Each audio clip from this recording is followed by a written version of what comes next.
माने तोहरे कहला का मतलब का बा? कैसन उधार हो? अच्छा तो भुला गेलू। होलिया के दिनवा एगो दिहलू आ कहलू के एगो बाद में दे। बतावा त का कहत बड़ा? सुना सुना भौजी, तू बहुत चालाक हो। ला हमार बात सुना। बताव। हमारा के छोड़ी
तारा का भौजी एकदम फुहरे हो।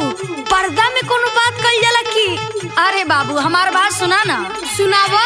देह बाजो जा बाबा तू बिचारी हमरे देवरू, बिचारी हमरे देवरू, तलेला चुमाए गो के बदले चारी हमरे देवरू।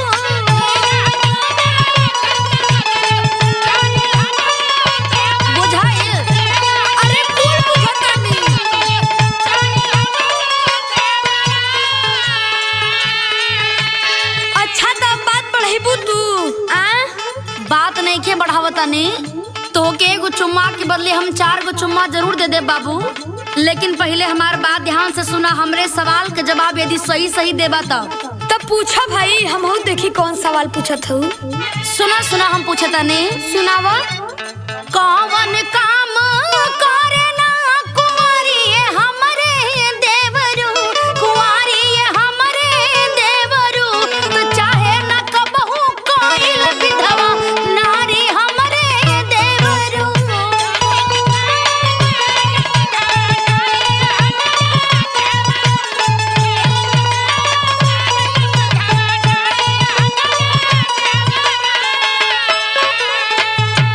कुछ समझ में आवता? अरे हाँ हो कुल समझ में आवत है हमरे। हाँ तेई से कहता नहीं एक जवाब तनी सही सही दाता। तला सुनो जवाबे भौजी। बोला। सोहे ना कुंवारी के सिनुरवा हमरी भौजी, सिनुरवा हमरी भौजी, अत्यागी विधवा मांगी को सिंगरवा हमरी भौजी। समझ में आया? एकदम बढ़िया से आवता।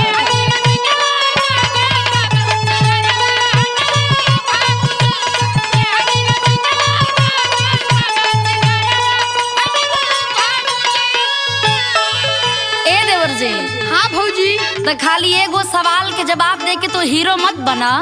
कहो और कुछ बाकी बका? अभी बड़ा सवाल पड़ल बाहो, इतना आसानी से तो के थोड़े मिल जाए जौन चाहता रह। सुना।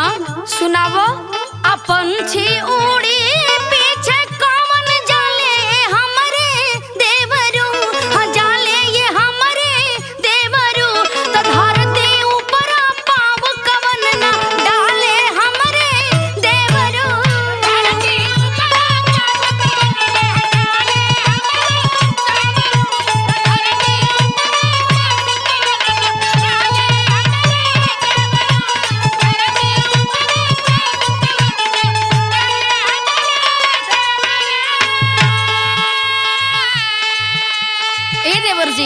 हाँ भौजी। तनी विचार करा आ हमरे सवाल के जवाब दा।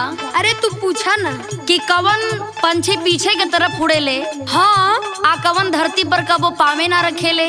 अच्छा तो सुना, बोला।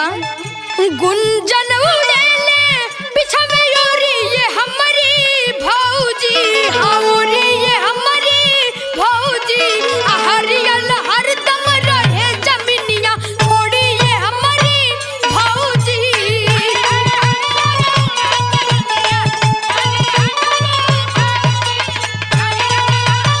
ए भौजी गुंजन चिड़िया पीछे की तरह उड़ेले, हरियल ऐसी चिड़िया है कि कभी जमीन पर पैर नहीं रखेले।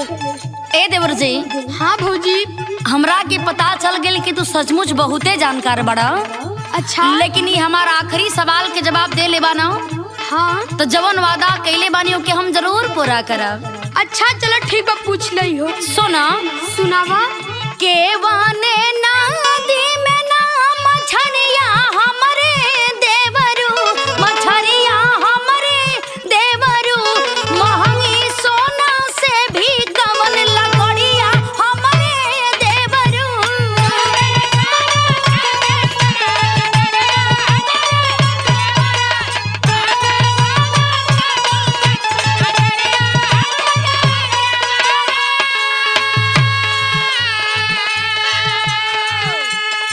ए सवाल के जवाब तनी साफ साफ बताई ह। अच्छा तो इहे जानल चाहताड़ू कि कौने नदी में मछली ना होले, इहे ना तो सुना। बताव। जारटन नदी में ना मछरिया हमारी भौजी, मछरिया हमारी भौजी,